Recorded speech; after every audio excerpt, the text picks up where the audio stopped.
Welcome to the Serious Angler Podcast, where we are two knuckleheads here, the Bassin captain, Andrew Full, and myself, the host, Bailey Eichbrett. We're just two knuckleheads that are here to share our love of bass fishing to our guests and to all of you that are tuning in. Changing up the intro here to be a little bit more universal this week. I've seen a bump in a lot of new people that are coming to the show, and just kind of want to do a real refresh on how we kick off this show. And so I appreciate everybody that has tuned in and taken time out of their day to come to this show and listen in or watch whichever platform you're tuning in from and learn more about bass fishing. Have a good time doing it. And that's exactly what we're going to do. And that's exactly what our show is about, is learn about everything bass fishing and having a freaking good time. And we're doing exactly that today with Trevor Lo as well as Jordan Thomspon. We're going to do a bracket challenge for the best fall bass fishing baits. So basically where I think we ended up on 18 different baits, and we're going to put them all head to head. And at the end of the day, it's like March Madness. You're going to have one winner, and one winner we had. And we linked all the baits down below to Omnia. If you guys are looking to save 10% on any of them, use code Series10. We talked about a whole bunch of them, the setups for them, applications. While we did have some fun and joke around and talk some crap to each other, we did also expand upon some of these different techniques and ways you can use them, how to catch fish, and hopefully different ways that you can learn to catch more fish on them. So that being said, great episode today. Let's get into it. All right, folks, we are back, and we got a fun bracket challenge coming up. But before we do, let's bring these guys on one by one here. And let's start off with our pal, Mr. Trevor Lo. What's going on, man? Good evening, sir. What's new? How are you guys? Dude, man, life has just been crazy. Just had the second kiddo back in July, and I feel like it's just been a whirlwind. And then we just had our offer accepted on a house, so we're closing in about a month here. So dang, it's crazy, big man. Moves, bro. Big moves. So love congrats. It. Yeah, absolutely. So a little bit of a change of pace with the second one, and then a big adjustment, getting our own place, getting our own space, and somewhere for the kiddos to go run around without stomping all over grandma and grandpa's place. Listen, as a dad with two little girls, I will promise you it doesn't get easier. Thanks. Maybe instill some confidence in them, Andy. Thank you. There are times where it seems like it gets easier, but they just get more and more wild the older they get. So it's fun.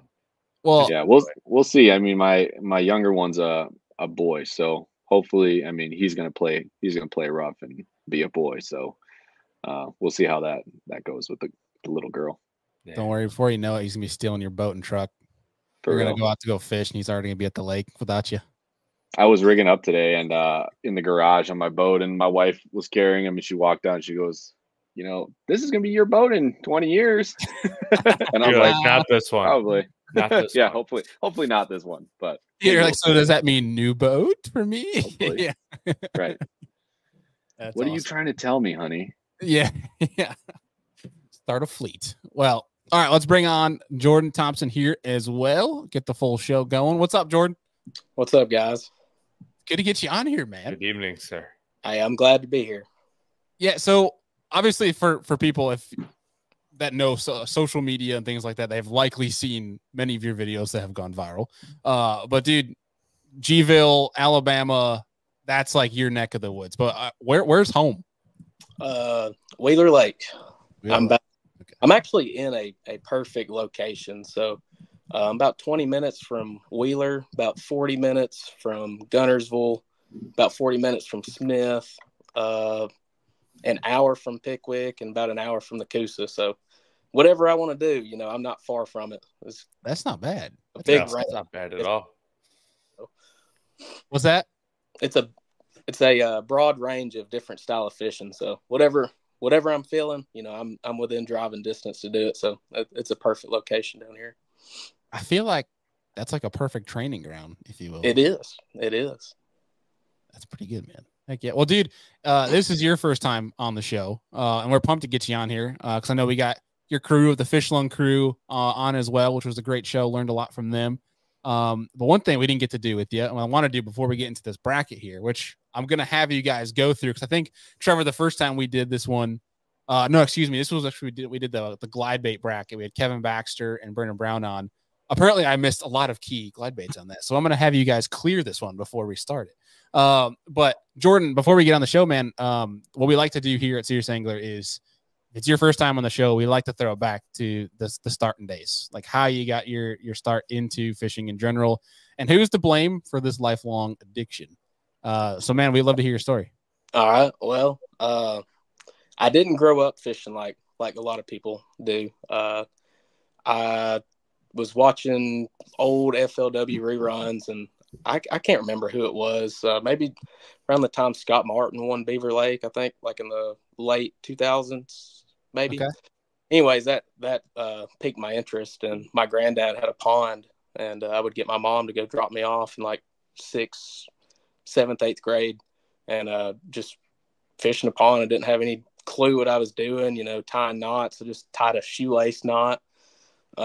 So I, just messing around, having fun. And then I actually got my dad interested in it because I joined when I got in high school, we had a high school fishing team. So I got my dad interested in it, and he bought his first bass boat, and it's just been up from there. So heck yeah, dude. Awesome. Yeah. No looking back. Yeah. No looking back at all. Heck yeah, buddy. Well, dude, it's good to get you on here, and I'm looking forward to some future episodes when we get you on here as well. But welcome to our first our bracket show. I guess your first time on the bracket show. Basically, what we're gonna do here is I have, and I'm gonna throw it to you guys and have your opinions be the decision here, because there might be one I actually take out of here. But right now I have 18 different baits that are typically known as fall baits. What we're gonna do is basically put each of these up together and go head to head until we have one standing as the champion of, I guess, fall fishing, if you will. But amongst those, I'll need to share this and bring it up, and I'll explain why I think I might take one out of it. Let me bring up my screen here. If you take one out, does that screw up all the seating, though? Well, then we could always take two out too if we wanted. One thing I will make known for you guys too. Let me actually, where is this layout? There we go. That's a little bit better. Can you guys see that okay? Yep. Jordan, you're on your phone. I'm imagining you're probably squinting a little bit at these. I need some glass. Well, I'll read them off to you. Okay. So one of the ones, we have 18 different ones here, but one of the ones I was thinking about was the A-rig, because fall time A-rig, I feel like that's a pretty clear cut, got a little bit of advantage over the rest of these baits. But one of the things we let you guys know is, feel free to hop in here, but anytime you say forward facing sonar, which I'll add a $1 to the jar, we have a quote unquote swear jar, where anytime you say forward facing sonar, live scope, anything like that, you got to add $1 to the swear jar, and we donate it to charity at the end of each month. I like it. So we will have live scope shows coming up. There's another $1.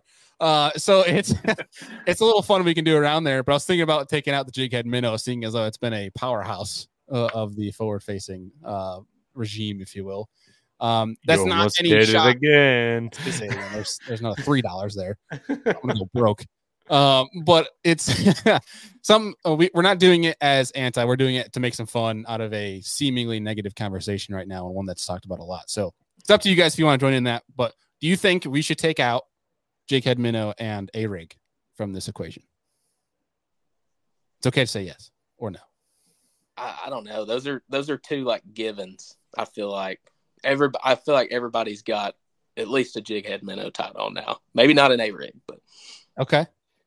Yeah, I think that jig head minnow has been, I mean, the A-rig is kind of a given for many, many years now. That jig head minnow is really just starting to show up, I feel like, in the last couple of years, due to he who we will not mention,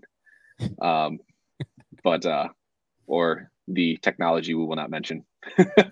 But my man's steering clear of that $1. Yeah, I got to save every money for that every $1 for that down payment for this house, man. Hey, you never know. It could be, the charity could be Trevor Lo's new house. There you go. GoFundMe for my down payment. Yeah.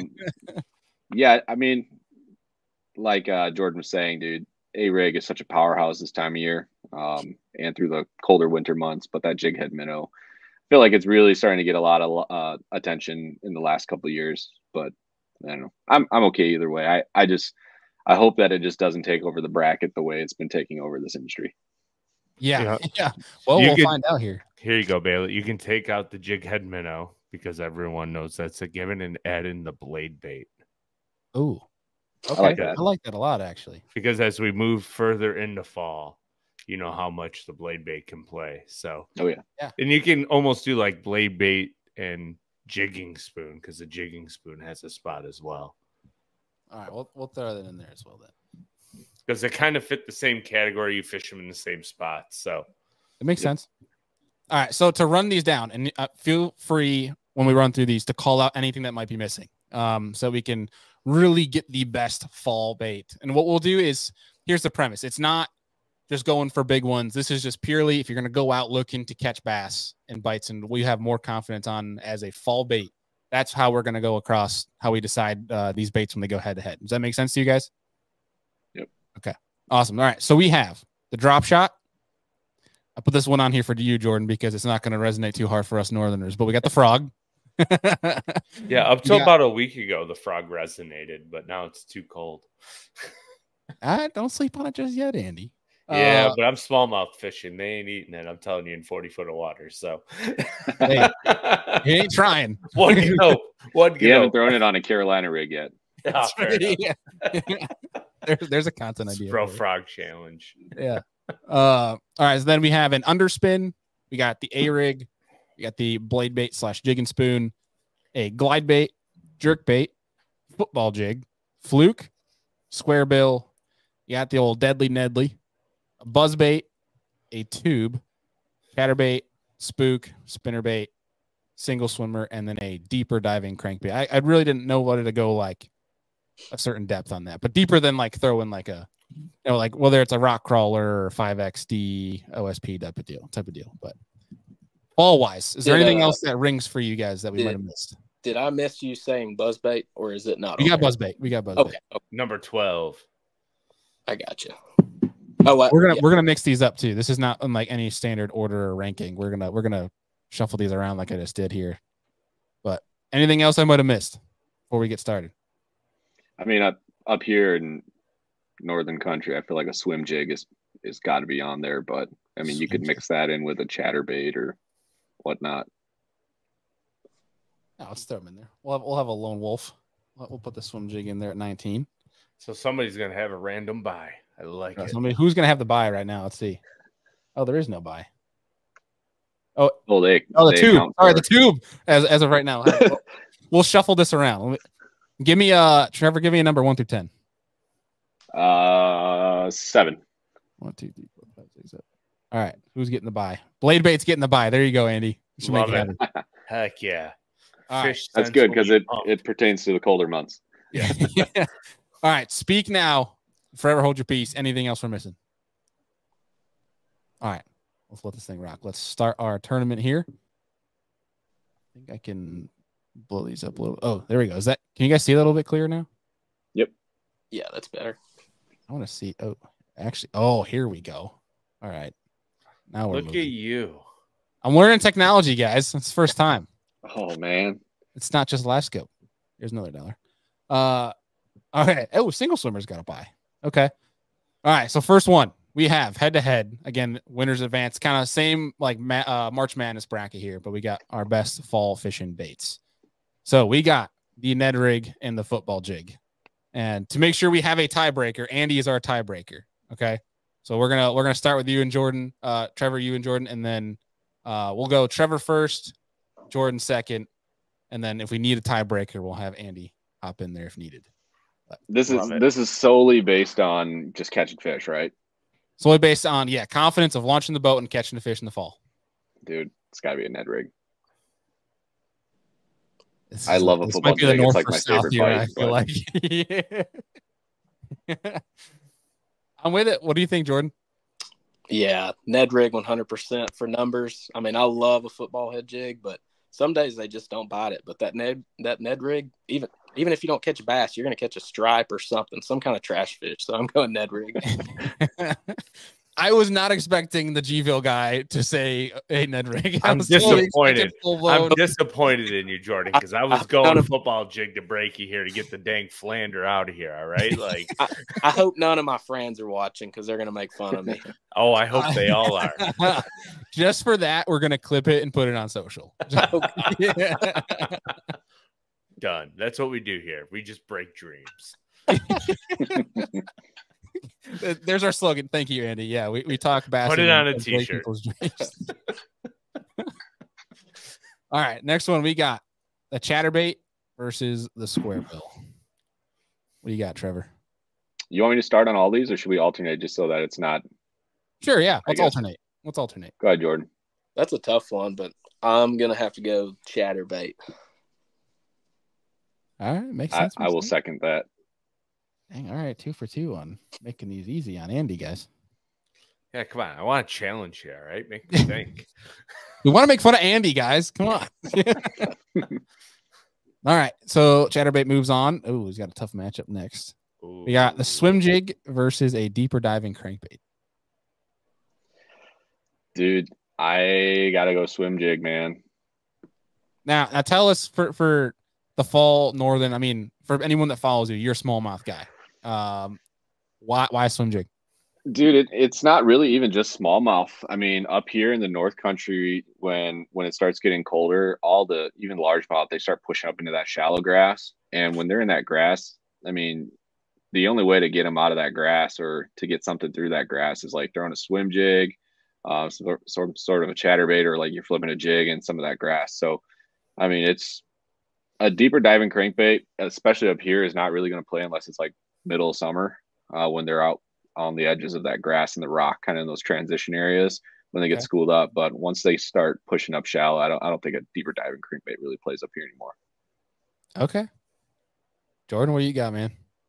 I'm going swim jig too. What? Yeah.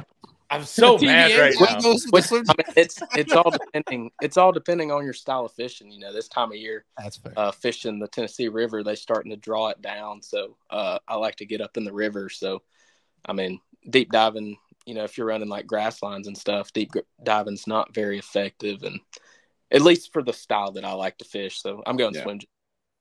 I guess I should have asked. Are you a Gville? You catching them on the ledges kind of Gville guy, or I should have noticed based on the content that you're a Gville stay less than 5 feet and frog and fish off the grass. Yeah.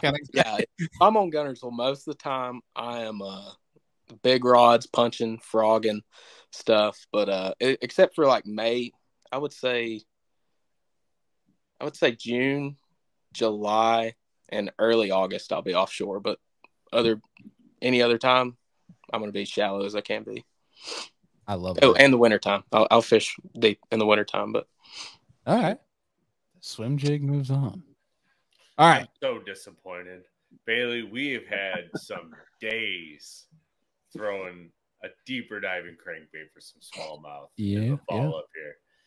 Particularly one I remember quite vividly in Santa Claus suits, getting honked at by every car that went by. That video is still live. If anybody wants to watch, in 45 minutes, 2 fat dudes catch 26 pounds deep cranking for smallmouth. And it was like 48-degree water. It was unreal. Yeah, it was quite humorous, actually. I think I fell on the boat a couple times. It basically looked like drunk Santa trying to smallmouth fish, and it was an interesting one. Yeah. It was fun. We got to bring that back this year, Andy. Yeah. Oh, absolutely. And every time a car honks, we're going to donate $1 to charity. Like, just another thing to do. We'll put a big poster board on above your motor that says "honk for charity." Yes. We'll spend where this place is located is there's a very major highway, so we might very likely spend $1,000 after that day.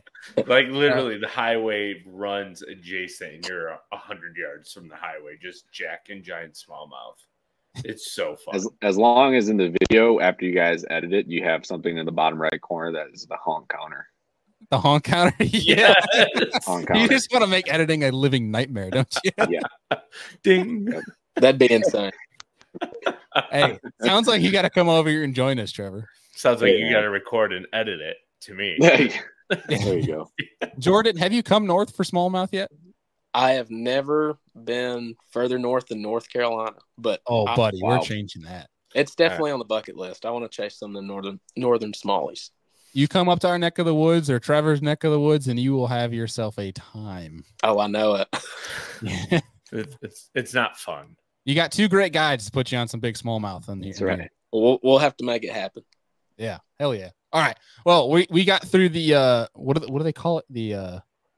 The first of wild 64 card round. Is that what they call it? Wild card round. Wild card. All right, we got through that. We're in the bracket now. We're in the meat of it. So first matchup, we got the single swimmer, which through our randomizer came in as the top spot. So single swim bait versus the old deadly Nedley. What you got, Jordan? You can go. Ned rig. Oh my god, dude, your friends are roasting you later. Yeah.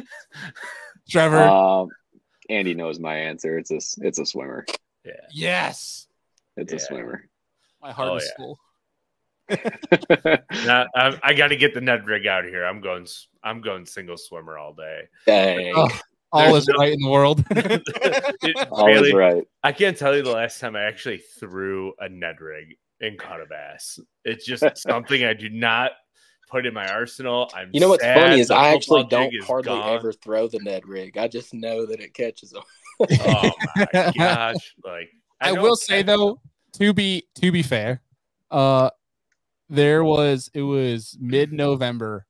I was with Destin DeMary and Jeff Hipper, and I had one of the best days of my entire life smallmouth bass fishing, and I caught them all on a Ned. It was when the lake was turned up, and I put that TRD spins in the back of a Max Scent Little General because the water was a little bit dirtier, and I think we had I think we caught, it was like 112. I'm trying to remember what it was. Something ridiculous amount of bass. I had like 28.5 pounds myself. Jeff had 28. Like we all had a ridiculous bag. I had like a 612 all in the freaking Ned rig. Dude, does that little spinner thing you stay in there pretty good? Oh yeah. Really? The Ned rig is insane in the springtime on Pickwick for the smallmouth. Wait a sec. Okay, you're going out spring fishing and you're picking up a Ned rig? You're southern. You're southern. Your southernness should be denounced. He's denounced right now. All right, he's gone. He's taken off the street. I'm talking February, March. Before that's like 70 degrees. Winter for us. Yeah, we're freezing up here. Yeah, we're still ice fishing, man. I'll take it though.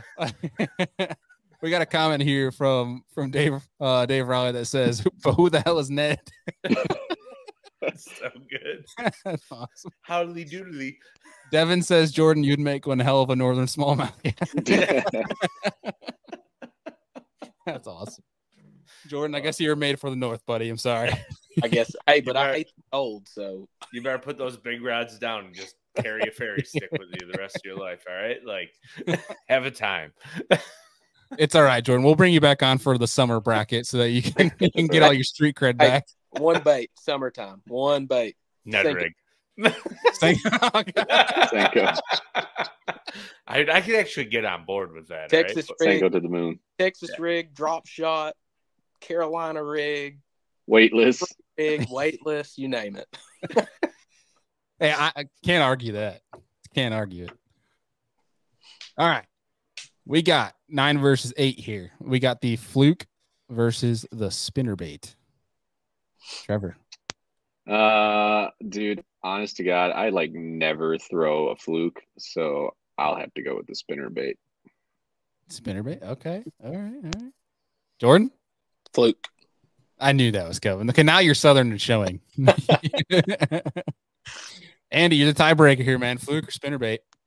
Well, we've had this conversation plenty of times. I prefer spinnerbait over a chatterbait in the fall, so I'm going spinnerbait.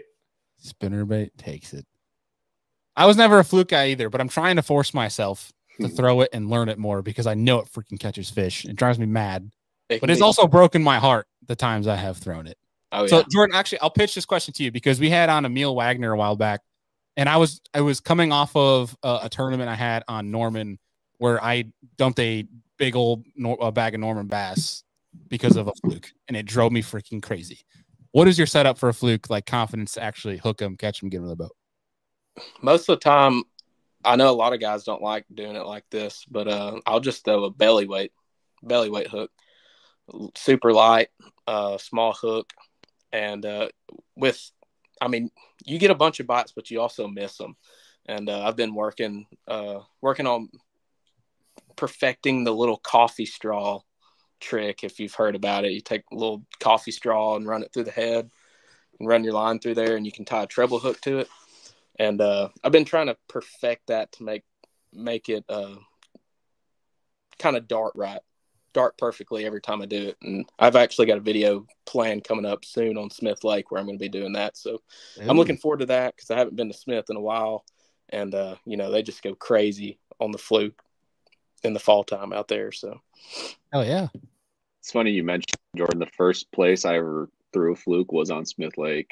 I have this buddy down there, and he kind of put me onto it, and I was like, he's throwing it on a bait caster, and I'm sitting here like, dude, how can you even tell when that fish bites, because that bait's so far out, just twitching. And he's like, you just got to watch your line, buddy, and I couldn't do it, man. I had to pull out the spinning rod and try to get him on, because I couldn't hook up with him for some reason. It just seemed like if you just don't have that feel for it and kind of knowing when that fish is on, I feel like you're missing so many bites. Yeah, they can be real finicky for sure. Yeah. I like to fish mine as close to the water or as close to the top of the water as possible. So a lot of times when they hit it, they're blowing up on it. Yeah. Here we go. We got one freaking fluke hammer in here. We got our boy Frostin' Austin, Mr. Austin Neary says slow reel, no twitches. Alabama, shake it like a swim jig. Alabama. Sounds like we're doing a little jig head minnowing. Weightless is what it sounds like. Weightless. What technology would you use that with, Andy? I think we're doing some eyesight technology. Oh, you jerk. Swear jar, weren't you? Yeah, well, I'll say, hey, the swear jar right now, the counter's at $11. So hey, we're making headway. No forward-facing talk here for me. Dang it! Oh, right. Here you go. 12. 12. I'll give you one. Thanks for the $1, pal. I appreciate it. I'm up to $2. You're up to $2. No, I think I'm actually at $3, but $2 from last episode. All right. Underspin versus a spook. What is that clicking sound? Did anybody else hear it? Yeah, I can hear it. Is that me? Probably. No, I think you're good now. I don't hear it now. Oh, now I hear it. It's not me because I just muted my mic and it was still doing it. I don't think me, but weird. You got pop rocks in your mouth, Trevor? I no. I don't know what that is. Let's see. We'll figure it out. It's all good.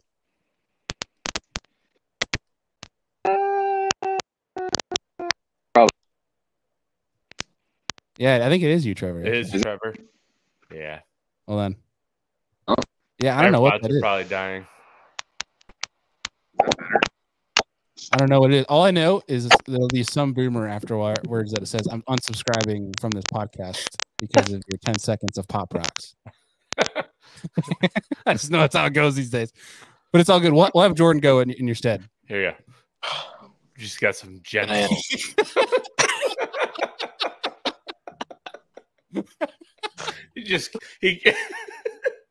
He keeps training the gentle farts over and over again. He was trying to be sneaky. I think he's going to close out and come back on. That was gentle farts. Dude, I don't know. You got to dial, Jordan. That's what Austin here is saying with that belly keeled weight. Hey, well, that's good to hear because I know he catches them. So if he's saying I'm doing it right, then that's good. Yeah. Well, Frost and Austin can catch him. I think we're good now, Trevor. I don't hear it. We're good. All right. You let your gas pass. That's right. Those gentle farts. When I left the studio, they weren't so gentle, but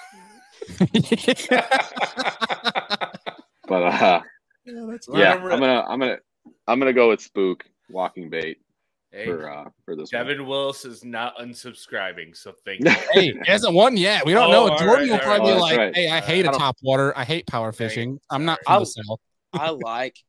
I really like a walking bait, but if we're going straight numbers, the underspin for me. Oh.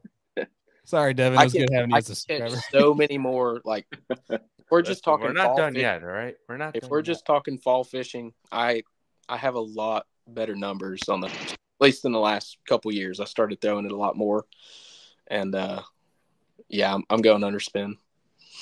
Bro, I don't know if we can save you from your friends. You might lose 1,000 subs tonight after this show. If we had on paper right now, Trevor's answers versus your answers, you'd think Trevor's is Jordan, you're from Minnesota. Yeah, it's flip flopped, man, completely. I love it though. I love it. I'm here for it. Hey, we got to mix it up. That's right. That's right. All right, Andy, be the tiebreaker. Since like 90% of the country is in a fall transition, that's where we're at right now.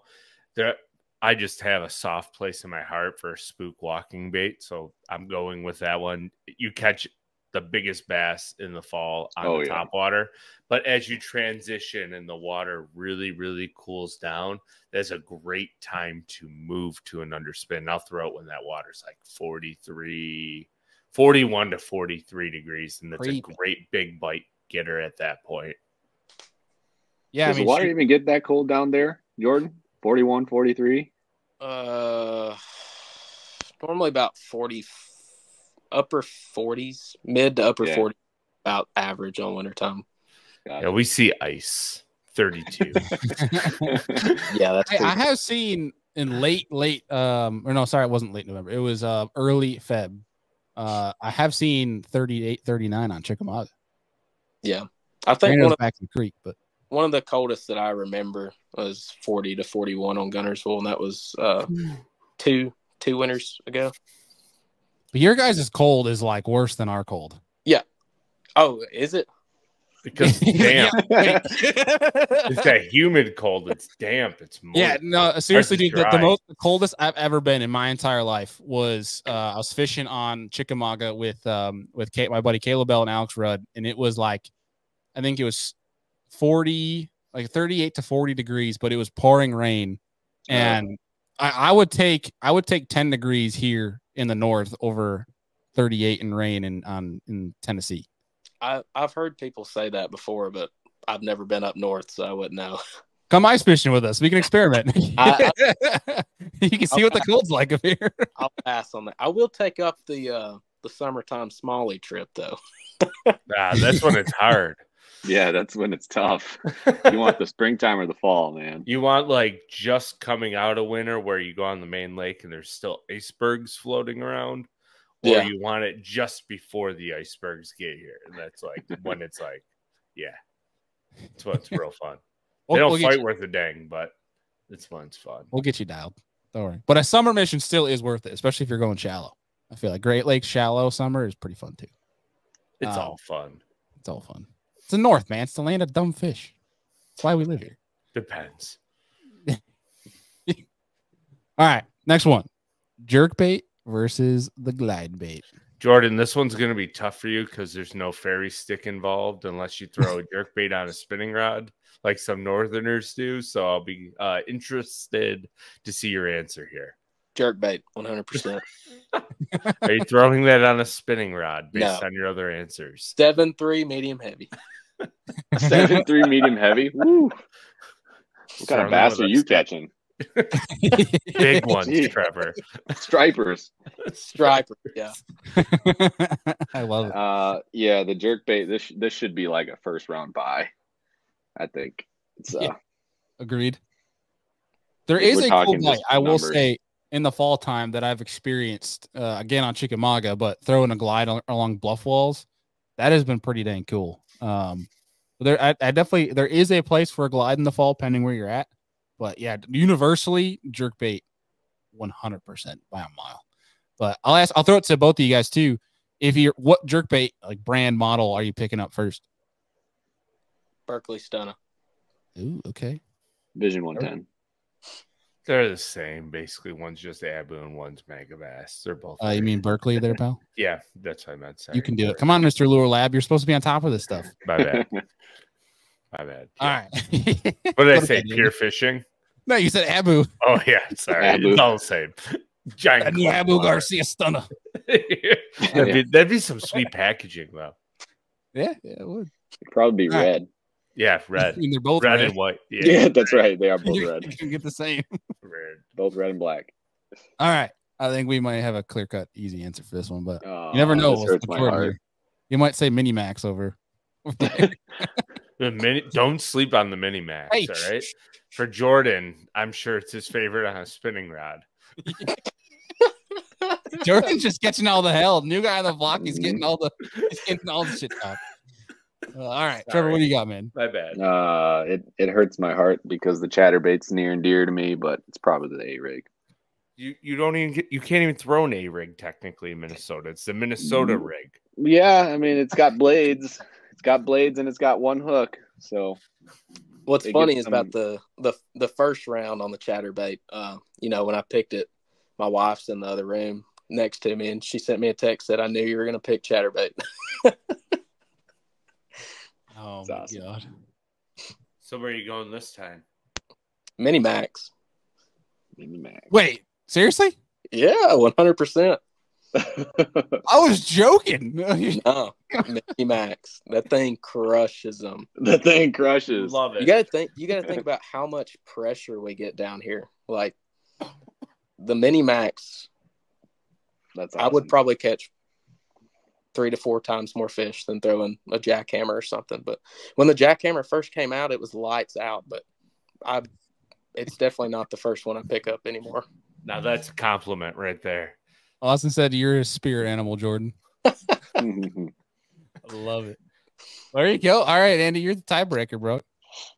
I mean, I'm gonna have it tied on all week. 20-pound test. Mini Max. 8-foot rod. Mini Max. A-rig. Mini Max. Mini Max. Could you imagine? Just it would go nowhere on that stick. Like, yeah.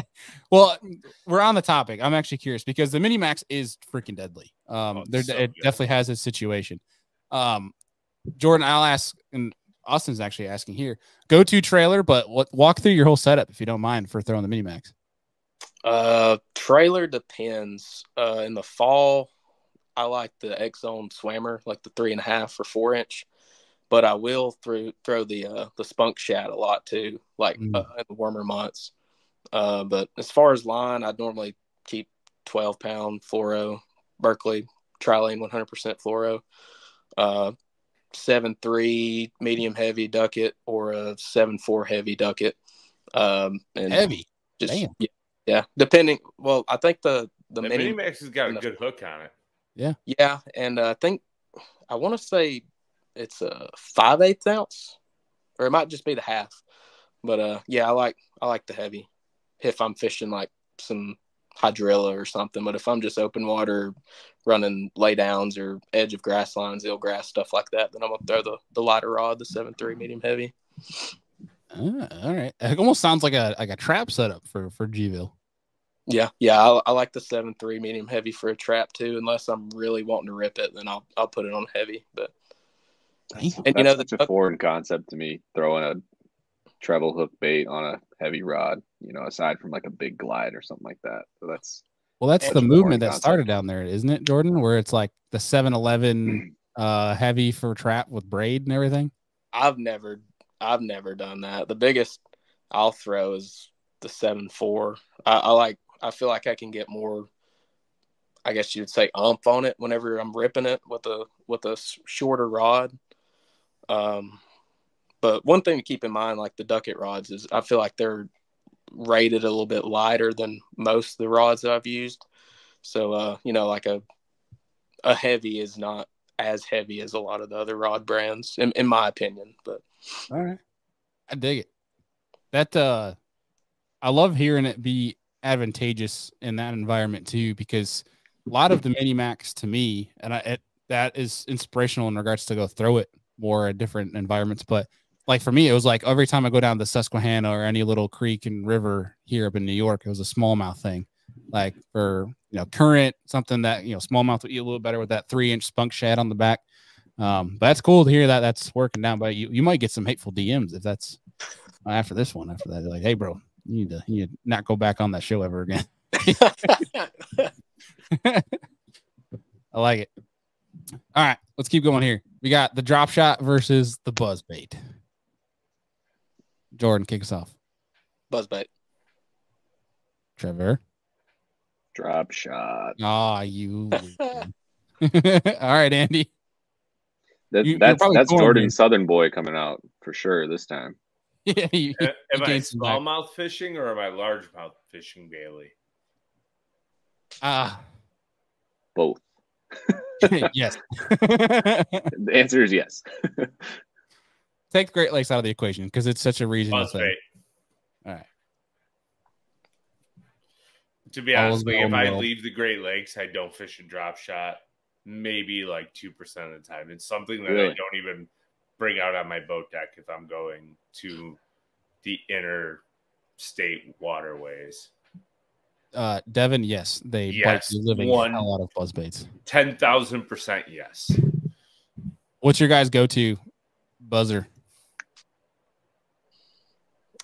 I don't really have a go-to, honestly. I'm pretty picky on a lot of baits, but the buzz bait, like most of the tackle I order is online, but as far as a buzz bait, I just go in Academy or somewhere, and I like a lighter, smaller profile buzz bait, and I look for one that does not have the little extra clacker on the top. Yeah, I don't like those, but I'm big on that True South V-Twin. I don't know if you've tried that one yet, but that one's pretty nasty. I normally just grab the Booyah. I do want to try those Crocodigators, though. That's what I was going to say. The Crocodigator's got a good one that I've thrown around a little bit. That seems to be gaining some popularity as well. Crocodigator people have been talking about that for a while. All right, let's keep this thing going because we're going to go on a bunch of tangents here. This is an interesting one. Polar opposites. We got the frog versus the tube. Trevor. Do they throw tubes for largemouth down there, Jordan? I don't. Tubes, maybe.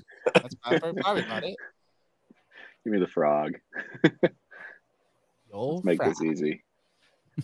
Jordan? You don't want my input here? Come on now. No.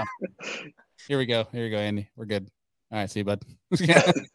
All good. JK. All right, swim jig versus blade bait / jig and spoon. Jordan, you're up. Swim jig. I think we know which one's going to win this one. This is hard because, like, if I'm fall fishing, I'm smallmouth fishing, and if I'm smallmouth fishing, I'm not throwing a swim jig. So I'm just gonna go with the blade bait. Oh, all right, Andy. This one is hard because if I'm in the inner waterway in New York City, I am throwing a swim jig. But if I'm smallmouth fishing, I'm fishing a blade bait or jigging spoon. What if I caught more fish on and bigger fish? It's 100% all day a blade bait for me. So blade bait. Dang, the swim jig goes down. That was a bad matchup. It happens every time in the bracket, but Austin's asking the Demiki axe blade, which he shouted out in last week's episode. That's in that category, 100%. So that would be more like what? That's a tailspin. Inline tailspin. That's what we forgot from this list. Tailspin. Probably could factor in the same category. Yeah. I fish the I think it's a Fish Everything tailspin a lot, or 1,000 fish. I don't remember exactly what brand it is, but I've caught a lot of fish on that. 10,000 fish. Yeah, just slow rolling it on the bottom. And every once in a while, I'll give it like a pump, and they just come unglued on it. I like that. Duo makes one with 2 hooks. Yeah. That's pretty juicy. All right. Single swimmer versus the spinnerbait. What we got, boys? I have a feeling this one's going to be unanimous. Dude, I'm going to go with that single swimmer to the grave, man. Oh, boy. Jordan? Single swimmer. What? I told you it was going to be unanimous based on all of his answers. He's getting I thought you meant for spinnerbait, to be honest. Nah. I don't care for a spinnerbait. What? I can't tell you the last time I. Bye. I'm just kidding. I can't. Man, he's never coming back. Rick Clun is going to slap you the time he sees you at the Classic. Oh, man. All right, let's keep this train rolling. spook versus a jerkbait. Jerkbait for me. Jerkbait. Dang, these are just walking away with these. All right. A-rig versus the buzzbait. Go ahead, Jordan. I'm gonna have to go. I know you can catch a ton on A-rig, but I got to stick with my love for a buzzbait. All right, we got one. All right, Andy, it's on you. Yeah, sorry, buzzbait's gone. There's just nothing better than a smallmouth train wrecking a giant. Just train wrecking an A-rig from 3 inches of water to 50. It's just the best bite in the world. See, this is part of why I wanted to take the A-rig out of the equation here. What could have been a little bit more festive and hard answers here, but it's going down. It's got Don't worry. All right, frog versus the blade bait. Complete opposites again. What we got, boys? We might make some people mad in this one. I'm going blade bait. Blade bait that works. We got Jordan. Frog. You know my answer. I got Mr. Kermit. All right, Andy. So you're going into an inland lake. You're not going to Erie. The water temps now in those inland lakes is gonna be pretty dang cold, and I want to catch them deep. It's not pretty dang cold. It's still probably in the high 50s. Yeah, it's getting pretty dang cold soon enough. It's going to be 42 degrees tonight and 43 degrees tomorrow night. So it's going to be pretty cold pretty soon. Pretty warm. Blade bait, jig and spoon, tailspin, crack them. Sorry, Jordan. I was trying to pull for the frog, man. Andy, you throw that around grass at all? If there's a defined weed edge, yes, so it doesn't get hung up. But yeah, absolutely. You could even, I've even had clients where I've literally had them crawl a blade bait over rock flats and try to keep it right off the bottom, just like on a slow roll, and they just come unglued on it. Yeah. It's like a silent vibrating trap. It's awesome.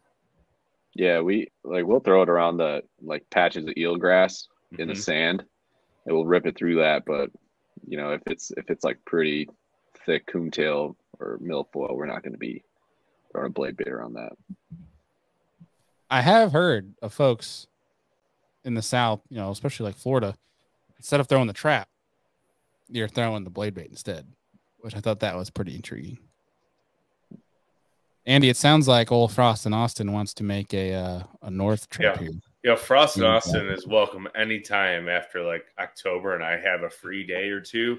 We'll go catch some smallmouth if the weather allows it. Anytime. All right. We are down to our final four, gents. We got the single swimmer, the jerk bait, A-rig, and the blade bait. I think we all probably could have guessed this final four. We're going to see what takes the cake here. What do we got? We got single swimmer versus the jerk bait. Trevor, who we got? To the grave, man. I'm telling you. Jordan? Jerk bait. Ooh. Here we go, Andy. What do you got? Single swimmer or the jerk bait? If it was spring, my answer would be completely opposite, I think. We're talking fall, bro. Bite, but I'm going single swimmer. Number one seed prevails. Sorry. Hey, you know what I just now noticed that's not on there and is one of my favorite baits? What's that? A shallow, like a mid-depth crankbait. Well, that could have been factored in the deep dive, oh crap. Deep.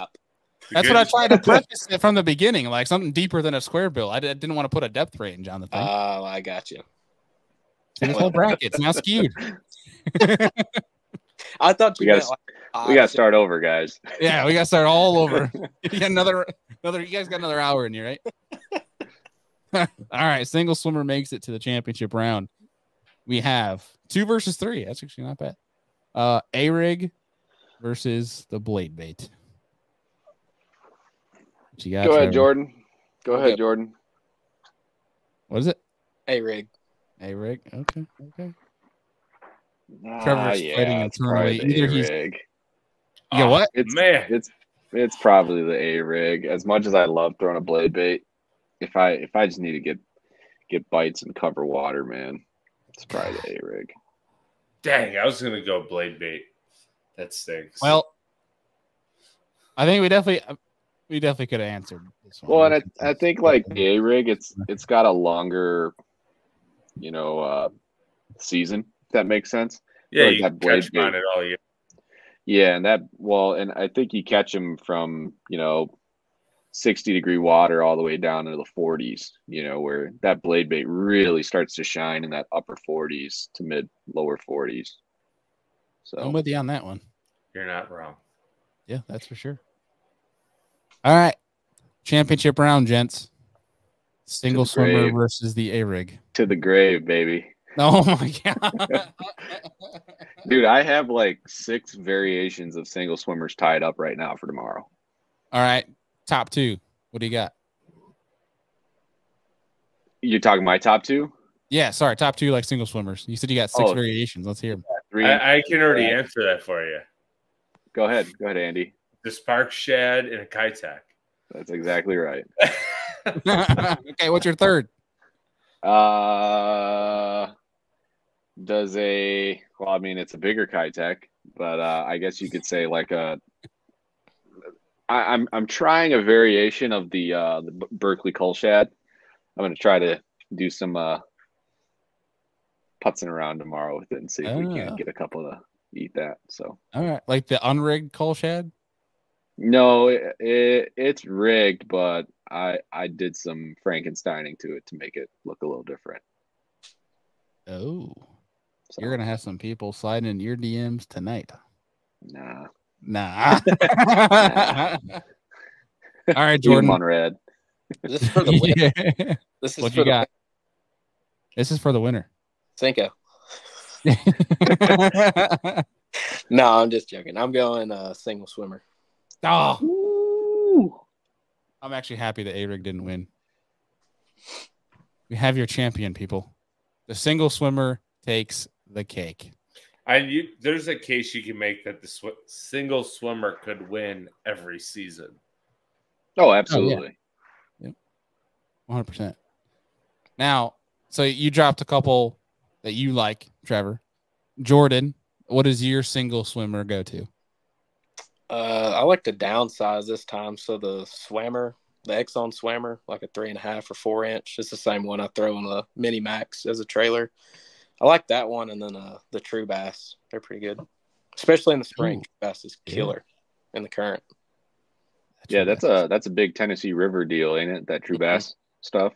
Yeah. That stuff works up north too. I would imagine so. That's true. Andy, what about you, man? I kind of throw them all, right? Like, because they're all situational based, but one that you probably should not sleep on is that Crush City Mayor. That thing gets a lot of bites. So throw an oddball in there because I do like them all. I'm a big cast prodigy guy. I like a Hasdong shad over a spark shad. Kaitak 3.3. Rage Swimmer 3.25. They're all great. Skinny Dipper on an A-rig is phenomenal, as Frost and Austin is saying. Not so much on like a jig head, but for me personally. But yeah, it depends on the day. I've seen days where like you can throw all 5 of them in there and they only want one of them with a certain action. So it's good to have all your tools ready. That Venture Lures one, on like a 1/2 ounce, because you got to really get that thing going, and that thing thumps like a chatterbait. That one's pretty fun too, and you can throw it on a bait caster and really crack them with it. I feel like I only throw a single swimmer on a bait caster. I'm not gonna lie. Oh yeah, it's just way more fun to set the hook on 12-pound tests and boat flip them. For sure. For a guy that lives in Buffalo and I guide for smallmouth, I look for every opportunity that I can put a spinning rod down and actually set the hook. Yeah, so I force it on some things. Like, can I throw this 1/4 ounce 2.75 on a bait caster? You betcha. Like, let's do it. Can I throw this snack craw on a heavy action rod? Yes. Are you talking about this one, Great Lakes. Trevor? Oh yeah. I've never thrown that. I've never seen that. I like the color. It's called Holy Moly. Gotta get some that thing. that thing kicks like a chatterbait, dude. The whole rod just. All right, I'll have to give that a shot. Yep. Yeah, I'll leave a link down below for you guys. Anybody else? Like I gotta get that clown color.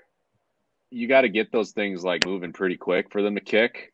You can't. It's not really like a slow roll deal. So if you wanted to kick and you wanted to stay on the bottom, you got to throw a big heavy one. Otherwise, you're gonna be a little high in the water column. So like a half ounce or something like that. Big guests are worthy. That's right.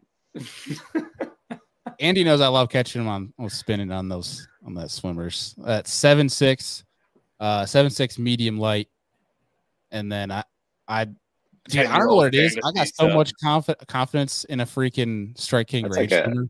Dude, that's like a hair jig rod, man. 7.6 medium light. Yeah, but dude, you don't even really need to set the hook. Like they set the hook for you, and you just got reel. You're not gonna lose a fish on that 7.6. That's for dang sure. But I love like an owner ultra head, just a creep on the bottom. Strike King. That's my favorite. Ghost Shad, I think it's the color. I've noticed, like because I throw a little swimmer so much up here on Mille Lacs, like I've tried so many different ball head jigs, and I feel like that owner, the hook point doesn't roll nearly as much as the other ones will. That 5313 hook is a bad little dude. Yeah. I mean, I can get that thing pinned in rocks and, 3-4 times, and, you're still touching it. It's sticky sharp. It's sticking to your fingernail and everything like that. So, yeah. If I remember correctly, that's a slightly thicker gauged hook on. Yeah. Yeah. So it's a 5313. Yeah. Yeah. It's a good hook. Yeah. Yeah. Pretty sweet. Jordan, will you say something there? No. I'm just listening. He's filling out his application to become a smallmouth northern fisherman. Folks over here. And you got some in Pickwick and Gunnersville. Wheeler's got some too, right? So yeah, Wheeler. I don't know. There's a lot in there, but they're just hard to target, at least for me. But Pickwick, man, every February and March, that's where I'm staying because that's the best time down here to catch some smallmouth. Now, is that little lake above it still put out those absolute giant bags of smallmouth in the fall? Yeah, it's a little gem. I'm sure if anybody's watching, they're probably like, crap, don't say that. That's why I tried not to say the name of it, all right? Like, yeah, I guess that was my bad. Yeah, this is live, bro. Sorry, there's no editing on this. I was trying to be like kind of low key about, but no, like I feel like if there's anywhere down south that you can go and catch a giant smallmouth, it's that lake. For whatever reason, it's just got big. Plus, is it Saxton Long is the one that will post like some giant smallmouth from there every fall. You're like, good God, yeah. I've had a couple good days in the fall up there at the dam on Pickwick, but for the most part, the spring is like guaranteed to catch some big ones. Whether they're out there in the current on the main side, like down below the generators, or up in the horseshoe, it's really fun. I think old Smallmouth Crush has a pretty highly viewed video for fishing that dam with some big hollow bellies and catching some giant bags of smallmouth. Yeah, sure. Yeah. I know Jordan hasn't been north of North Carolina, but have Bailey, Andy, either of you guys have been to Idaho yet? Not yet. No, need to go. Deacon is currently out there and says it's is he? bonkers. Well, yeah, he lives out there now. I don't even want to go to Idaho. I want to go to like the other two states right before Idaho and like those secret hidden gem lakes that just have even bigger ones. Yeah. I don't know. There's some good ones just to the west of us, but man, Idaho looks pretty special. What's that? Is it Joey? Yeah, Joey Walters. I think. Yeah, he's just like 6, 7, 8 pounders out of Door Shack every other day, it seems like. He's got them as pets now, it looks like. Yeah. I would have never expected that out of that state, too. They're salmon eaters. Yeah. Just pure protein.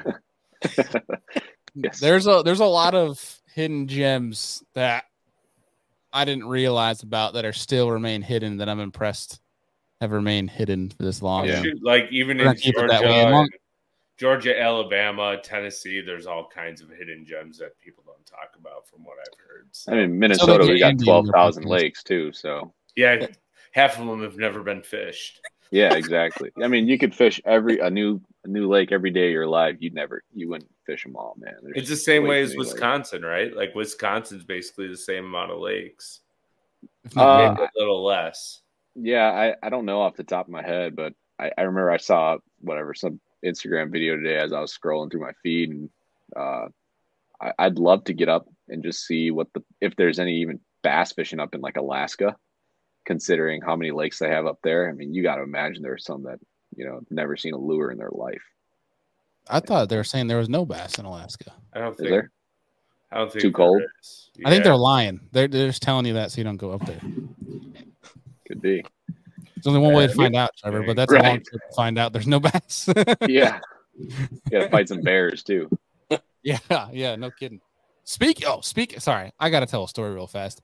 There are bass in Alaska. There are? Yes. And in Guangdong and in Guangdong. Yeah. So there is a lake up there called Sand Lake in Alaska. Why are you name dropping, man? Now it's gonna get exposed. And they're little. And the quote, like the title on it is basically why non-native fish introductions can be a pain in the bass. Pain in the bass. Nice title. Great title. Pretty good. So yeah. So real fast, this past weekend, I went and scouted some on this bear conversation here. I scouted some new public land that I have not been to before. But guy, you standing on that hay bale? No, that was different. That's actually close to me. I was trying to see if there's any deer in existence on that property, so I was trying to get as high as I could. But I'll go to this piece of public, and I'm like, I might as well go in at dark and just try to figure out somewhere to sit for sunrise. And I'm walking in, whatever, and I'm scouting for the next couple hours, and I'm leaving out the same way. And I was trying to, usually when you're scouting hunting in general, you're looking up and around, obviously, but you're also looking down, especially if you have like some mud that you're looking for tracks. And so I'm the whole way I have my headlamp on, checking at the trail that I'm walking. All I see is deer tracks. And I'm leaving, and I see there's prints over my prints going back. There's no trucks, nothing at the parking lot. Like I could see the parking lot where I was sitting.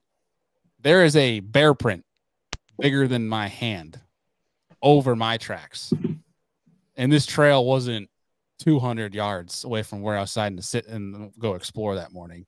And I messaged this dude after I get out, because I'm like, I took a picture of it and I sent it to my dad, my brother, and I'm like, I'm not crazy, right? Like, that's a bear print. And because I had never seen it, in at least around Western New York. And they're like, my brother out in Utah is like, oh yeah, that sure as shit, that's a bear print. And I messaged this guy, I'm like, you see a lot of bears down here? And he goes, oh yeah, all the time. And I'm like, yep, nope, I'm never coming back. They're not gonna hurt you. They're more scared. Those black bears are more scared of their own tail than they are of you. Okay, you say that at 5 a.m. trying to get in the woods, and you see a black bear on the trail with you. Listen, I walk the streams at 5 a.m. There's bear around. They don't. I'm not that. Not in rural Buffalo where you're at. There's ain't no freaking bears. I'm not in rural Buffalo walking streams. All right, like. All right, before we get in an argument here, Andy, I'll change the subject. Just like we had an argument about a composite rod over a graphite rod for chatterbaits for like 10 years. You guys got to stop measuring bears, guys. Whose truck is bigger? Yeah. No, it was Bailey. It was just that landowner, or was it public? You said? Yeah, it was public.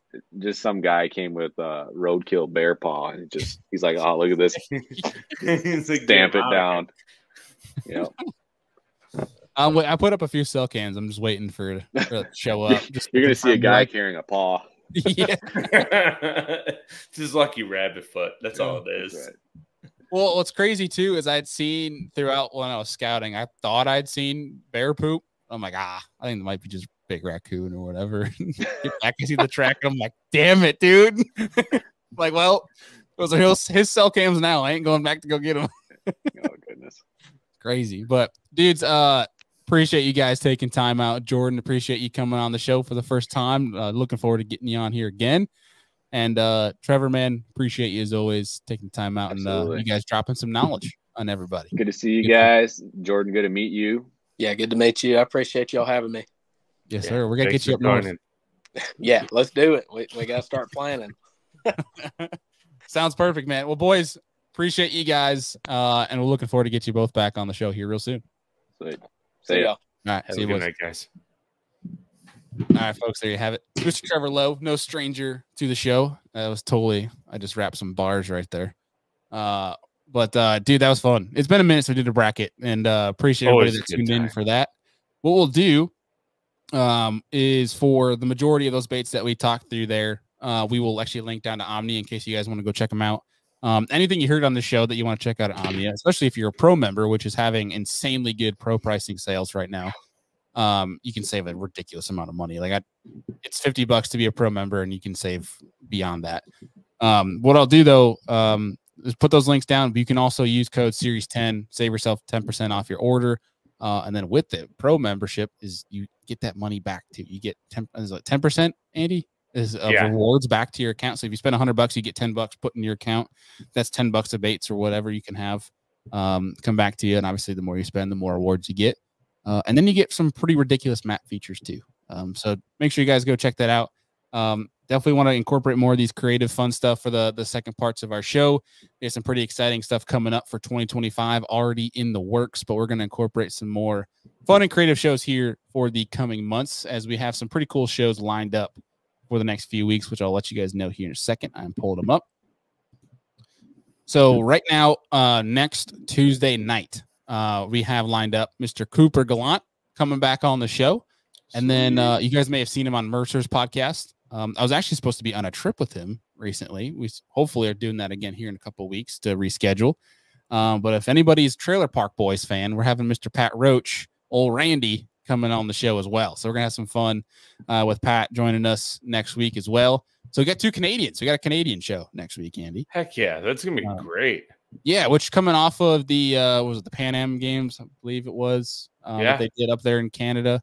That'll be cool to talk to both because Cooper was competing on Team Canada, and obviously Pat was there to experience it all, be a part of it. So it'd be cool to kind of get their takes on it all. But in the weeks following, on the 22nd, our live show will have we have a double header as well. We might even be adding more guests to these shows. These are just as what we have right now. We have Josh Bertrand and Justin Lucas joining us for the show. So we're going to have them on the same time. So that's going to be a hell of a lot of fun. And then the week following, right now, we're still getting more guests lined up, as I mentioned, but we have Mr. Bryant Smith coming back on the show after the U.S. Open. Oh, boy. Yeah, hopefully we can get Julius Maisie. We've been talking to him a little bit, who just won a U.S. Open as well. Get him on there. Or sorry, was it the U.S. Open or one Bass? I apologize for butchering that. But Julius will be joining us the show in the next couple of weeks. We're trying to get a date locked down, but we are talking with him on getting him back on the show. So great couple of weeks coming up. Great couple of weeks to look forward to because it is going to be a hectic November for me. There's might be a chance where Andy might be rocking solo in November, or we might have to do a pre-recorded show for you guys. But either way, we're going to figure it out. Great couple shows. I just got totally distracted by this comment from Dave that says, rather deal with bears than meth gators. I mean, he's not wrong. Is that's actually a thing? I mean, meth gators are a thing? I'm sure. Florida, man, you just never know what's going on down there.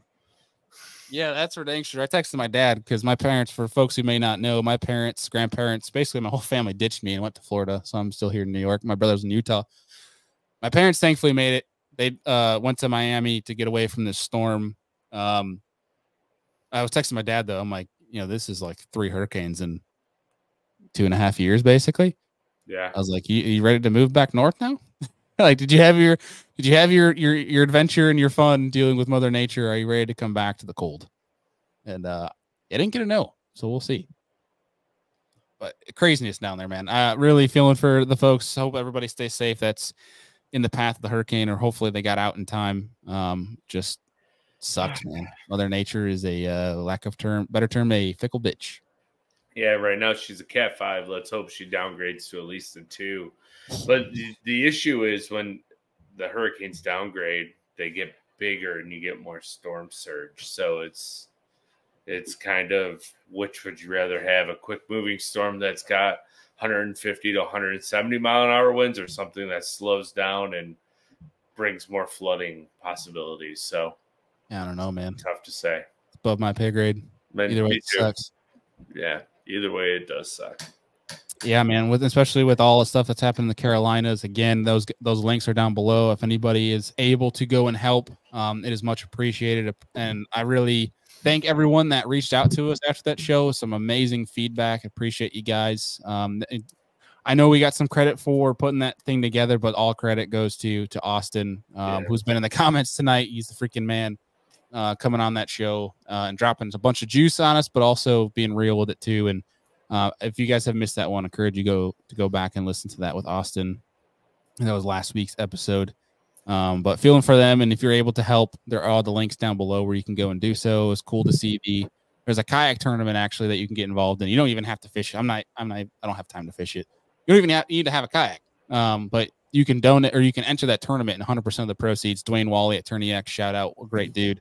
Made the settings on Tourney X so that all the proceeds go to that foundation. So that's a really cool deal, and they're giving away a bunch of prizes too, especially if you do well in the tournament. So, really well done. Great way to get involved. Cool to see all the anglers get in and support. But Andy, great show tonight. Thank you, Mr. Ty Berger, for coming on, talking about the summer to fall transition. For the MP3 folks, that was the previous episode, and so in case you missed that one, go back and definitely listen to that one. There's a lot of good learning lessons there. But great fun week, great show, and I'm feeling extra motivated this week. I don't know what it is, but we have a bunch of great shows coming up in the coming weeks. Love it. Going to be a great fall. Hopefully people keep catching them. Tag us in your pictures if you guys are catching them. We still have some Serious Angler hats for sale. Hopefully we got some new apparel stuff on the horizon. You got a lot of stuff on the horizon, man. I'm really excited. I don't know about you. Oh, the excitement is never ending, especially because 2025 is going to be awesome. But my mind is getting trapped up in this big tournament I have coming in this weekend, and I looked down and found some fond memories like a second ago. Ooh, this thing is, hold that up closer. Yeah, there you go. That puppy up there. Oh yeah. There you go. Now you guys got the juice for this weekend. Go beat Andy. I mean, from the paint being gone, you'll never guess what color it is, but it is. Yeah. And you're a prick. And this show is over.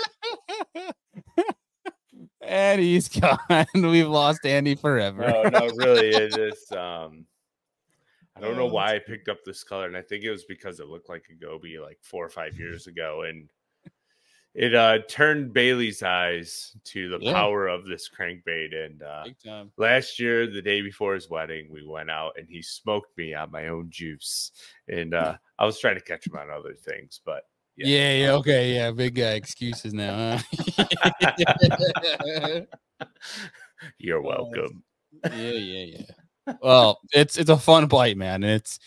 We're definitely gonna have to do the Santa costume fishing again. You want some fun memories?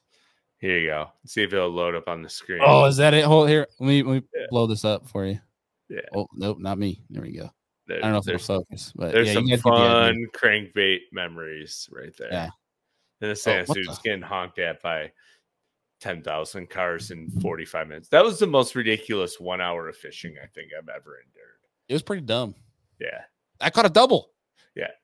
I caught a double. I got an A-rig hung up. And then I'm like, oh, my A-rig is moving. Oh, I have 2 fish. Yeah. I gotta get the freaking net. I have to look and see if I still have that photo. I don't know if I do. So I hope dumb. I do. I have it on my phone. It was fun. It was a great time.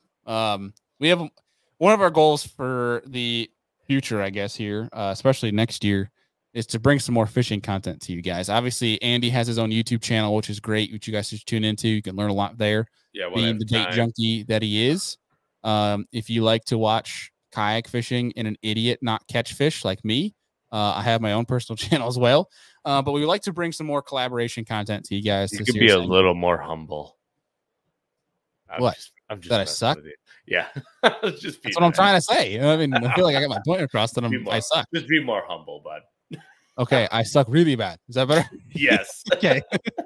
you want to see a guy not know how to cast and just sucks all the way around and what not to do, that's my channel for you.